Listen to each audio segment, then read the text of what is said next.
बिस्मिल्लाहिर्रहमानिर्रहीम। आप हजरात के सामने चंद मसाइल मस्तूरात के ताल्लुक से रखे जा रहे हैं। सबसे पहला मसला क्या है कि मुफ्ती साहब, औरतों के चेहरे पे अगर दाढ़ी के बाल निकल आए या मूछें निकल आए तो क्या उनको उखाड़ सकती है या नहीं?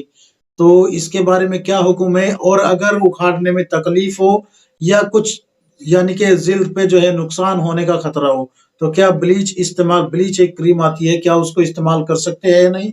तो इसके बारे में मैं आप हजरात के सामने बात करूंगा। दूसरा मसला ये है कि आईब्रो के ताल्लुक से, एक है कि फैशन के तौर पे आईब्रो बनवाई जाए, उसके बारे में क्या हुक्म है? और एक ये है कि आईब्रो यानी कि बढ़ गई, आंखों पे गिरने लगी, पलकों में मिल गई, तो उसके बारे में क्या हुक्म है? यानी उनको तराश सकते हैं या नहीं? तीसरा मसला यह है कि मेहंदी लगाने का शरीयत में क्या हुक्म है? अगर कोई औरत मेहंदी ना लगाए तो उसके बारे में क्या हुक्म है, और लगाए तो उसके बारे में क्या हुक्म है? और लगाना किस तरीके से जायज होगा? क्या हाथ पे पिछले हिस्से पे भी मेहंदी लगा सकते हैं? और क्या तस्वीर बना सकते हैं या नहीं बना सकते? और हालत हैज में मेहंदी लगाने का शरई हुक्म क्या है?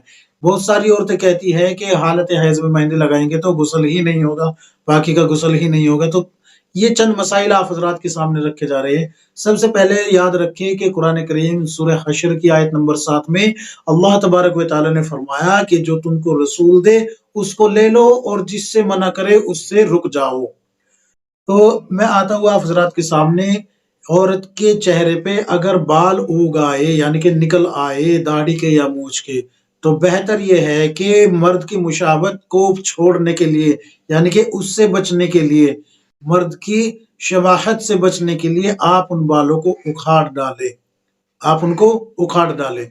अगर उखाड़ने में तकलीफ हो और चेहरे पे ब्लीच इस्तेमाल करना चाहती है, तो पहले ये देख लीजिए कि उसका आपकी जिल्द पे कोई साइड इफेक्ट ना हो। अगर जिल्द पे साइड इफेक्ट है तो फिर उखाड़ना ही बेहतर है। या फिर जो है, अगर ब्लीच इस्तेमाल करना चाहती है तो साइड इफेक्ट नहीं है तो ब्लीच इस्तेमाल करने की इजाजत होगी। आपको ये मसला मिल जाएगा आपके मसाइल जिल्द नंबर 7 सफ़ा नंबर 171, ज़ेब ज़ीनत के शरई अहकाम सफ़ा नंबर 108 पर आपको ये मसला मिल जाएगा। अब आते हैं कि औरत आईब्रो बनवा सकती है या नहीं। तो याद रखिए रसूलुल्लाह सल्लल्लाहु अलैहि वसल्लम ने 3 किस्म की औरतों पे लानत फरमाई है। नंबर 1, जो अपनी आईब्रो तरशवाए फैशन के लिए, उस पे भी लानत है। नंबर 2, जो टैटू बनवाए यानी कि जिस्म को गोंदवाए, उस पे भी लानत है। नंबर 3, दांतों के अंदर खूबसूरत दिखने के लिए, अपनी हंसी को खूबसूरत बनाने के लिए, मुज़य्यन करने के लिए, अगर वो दांतों के अंदर कुशादगी करवाए यानी कि उनको घिसवा के उनमें जो है थोड़ा गैप दिलवाए, तो उस पे भी अल्लाह के नबी सल्लल्लाहु अलैहि वसल्लम ने लानत फरमाई है। ये बुखारी शरीफ में आपको रिवायत मिल जाएगी। अब आते हैं आईब्रो के ताल्लुक से कि अगर आईब्रो जो है पलकों पे आ जाए यानी कि अपनी हैयत खो दे, वो लगना ही बंद हो जाए कि ये खवातीन है या मर्द है, ये मर्द के लिए भी है और औरत के लिए भी, दोनों के लिए मसला एक ही है। तो अब उनको तरशवाने की इजाजत है कि वो उसको असली हैयत पे लेके आ जाए, यानी कि उसको जो अल्लाह ने कुदरती तौर पे औरत को और मर्द को जो आईब्रो दी है उस हैयत पे लेके आ जाए, और ना कि बनवाए जाए कि बनवा के उसको तराश के जो है फैशन के तौर पे लेके आए, बिल्कुल भी इजाजत नहीं है। यहाँ पर यह भी याद रखें, ये जो बीच का हिस्सा है इसमें भी अगर हैयत से ज्यादा बढ़ जाए तो इनको तराश सकते हैं, उखाड़ नहीं सकते। उखाड़ने पर अल्लाह के नबी सल्लल्लाहु अलैहि वसल्लम ने लानत फरमाई है। याद रखें ये आईब्रो में ही दाखिल है। अब आते हैं मेहंदी के ताल्लुक से। हाँ, अब मैं आपको बताता हूँ कि आईब्रो अगर फैशन के तौर पे बनवाई जाए तो ये जो है बिल्कुल मना है, और अगर जो है इसको असली हैयत पे लाया जाए यानी कि बढ़ जाए ये, तो उसको तराश सकती है या नहीं? तो बिल्कुल तराश तराश सकती है, बिल्कुल इजाजत है, लेकिन उखाड़ने की इजाजत नहीं है बीच में से इस हिस्से को। अब आते हैं मेहंदी के ताल्लुक से। तो मेहंदी के ताल्लुक से याद रखिए रसूलुल्लाह सल्लल्लाहु अलैहि वसल्लम की खिदमत में एक खातून आई। मुस्नद अहमद की रिवायत मैं आप हजरात के सामने पेश कर रहा हूँ। मुस्नद अहमद में रिवायत मौजूद है, रसूलुल्लाह सल्लल्लाहु अलैहि वसल्लम की खिदमत में एक खातून आई आके उस, अब चूंकि वो औरत वो है जिसने दोनों किबले की तरफ नमाज पढ़ी है, दोनों किबले की तरफ नमाज पढ़ी है, इससे पता लगता है कि वो इस्लाम के शुरू ही जमाने में मुसलमान हो गई थी। तो वो खातून आप सल्लल्लाहु अलैहि वसल्लम की खिदमत में जब आई तो आप सल्लल्लाहु अलैहि वसल्लम ने फरमाया कि आप जो है अपने हाथों को मेहंदी लगाए और मर्द की शबाहत से इनको बदल डाले, यानी कि जो हैयत मर्द की नजर आती है, जो शबाहत इसमें मर्द की नजर आती है हाथों में, بغیر مہندی کے، تو مہندی لگا کے اس شباہت کو، اس مشابہت کو ختم کر دے۔ تو روایت میں آتا ہے، مسند احمد کی روایت ہے کہ وہ خاتون 80 سال کی عمر تک بھی مہندی لگانا نہیں چھوڑی تھی، مہندی لگاتی رہی۔ کیوں؟ اس لیے کہ اللہ کے نبی صلی اللہ علیہ وسلم کا حکم، اللہ کے نبی صلی اللہ علیہ وسلم کا حکم ہے عورت کو مہندی لگانا، مرد کی مشابہت سے دور رہنا، اپنے ہاتھوں کو مردانہ دکھانے کی ضرورت نہیں ہے، بلکہ عورت کا ہاتھ مہندی سے پہچانا جائے گا کہ یہ عورت کا ہاتھ ہے۔ اب رہا مسئلہ مرد کے تعلق سے، مرد کو اگر کوئی ماہر طبیب بتا دے کہ کسی زخم پہ مہندی لگانی ہے، جیسے کہ رسول اللہ صلی اللہ علیہ وسلم نے خود زخم پہ مہندی لگائی ہے، تو مرد کو زخم پہ مہندی لگانے کی اجازت ہوگی، داڑھی میں خضاب اور سر میں خضاب کی اجازت ہوگی۔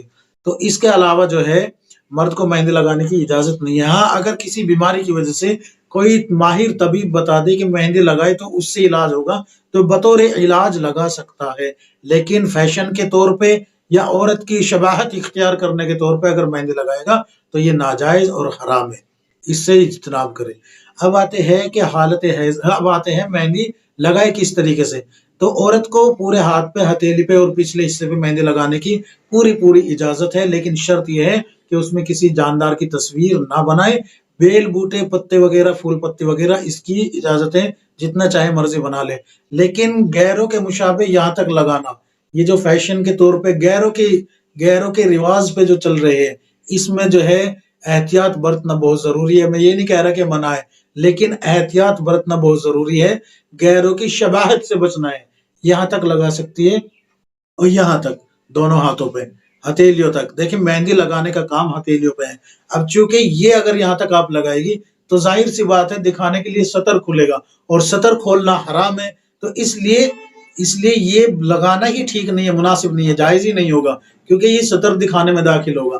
اب یہ ہتھیلی ہے، یہ گٹا، یہ گانٹھ جو ہے، اس سے اوپر دونوں ہاتھوں میں مہندی لگانے کی اجازت ہے، خوب لگائے، کوئی منائی نہیں، کوئی بھی منائی نہیں ہے، بلکہ بہتر ہے۔ اور اللہ کے نبی صلی اللہ علیہ وسلم کی اس حدیث پہ عمل کرنے کی وجہ سے، مسند احمد کی جو روایت ہے اس پہ عمل کرنے کی وجہ سے ثواب کی مستحق بھی ہوگی، اور شوہر آپ کی طرف رغبت حاصل کرے گا، جس سے کہ آپ اس کے ایمان کی حفاظت کرنے والے بھی بنے گی، اس سے بھی اللہ تبارک و تعالیٰ آپ کو ثواب عطا فرمائے گا۔ اب آتے ہیں حیض کے تعلق سے کہ حیض کی حالت میں مہندی لگانا کیسا ہے۔ تو یاد رکھیں، مہندی حیض کی حالت ہو یا بغیر حیض کی ہو، اگر وہ مہندی ہے جس کی پرت جم جاتی ہے اور وہ چمڑے کے اندر پانی کو داخل نہیں ہونے دیتی، یعنی کہ چمڑے تک پانی نہیں پہنچتا، تو پھر وہ لگانا جائز نہیں ہے، نہ ہی تو اس سے غسل ہوگا، نہ ہی وضو ہوگا۔ ہاں اگر صرف اس بنیاد پہ کہ مہندی کا کلر لگا ہوا ہے اور حالت حیض ہے یا پھر جنبی ہے، یعنی کہ جنابت کا غسل ہے، تو اس میں جو ہے ہوگا یا نہیں ہوگا، تو مہندی کا کلر جو ہے حالت حیض کو بھی اور جنابت کے غسل کو بھی، کسی کو بھی منع نہیں کرتا کہ نہیں ہوگا، بلکہ ہو جائے گا۔ لیکن اگر کوئی کیمیکل والی مہندی ایسی ہے جو کہ چمڑے میں پانی پہنچنے کے رکاوٹ بنتی ہے، تو پھر وہ لگانا جائز ہی نہیں ہے، نہ اس سے وضو ہوگا اور نہ غسل ہوگا۔ اللہ تبارک و تعالی ہم سب کو کتاب و سنت کے مطابق زندگی گزارنے کی توفیق عطا فرمائے، آمین یا رب العالمین۔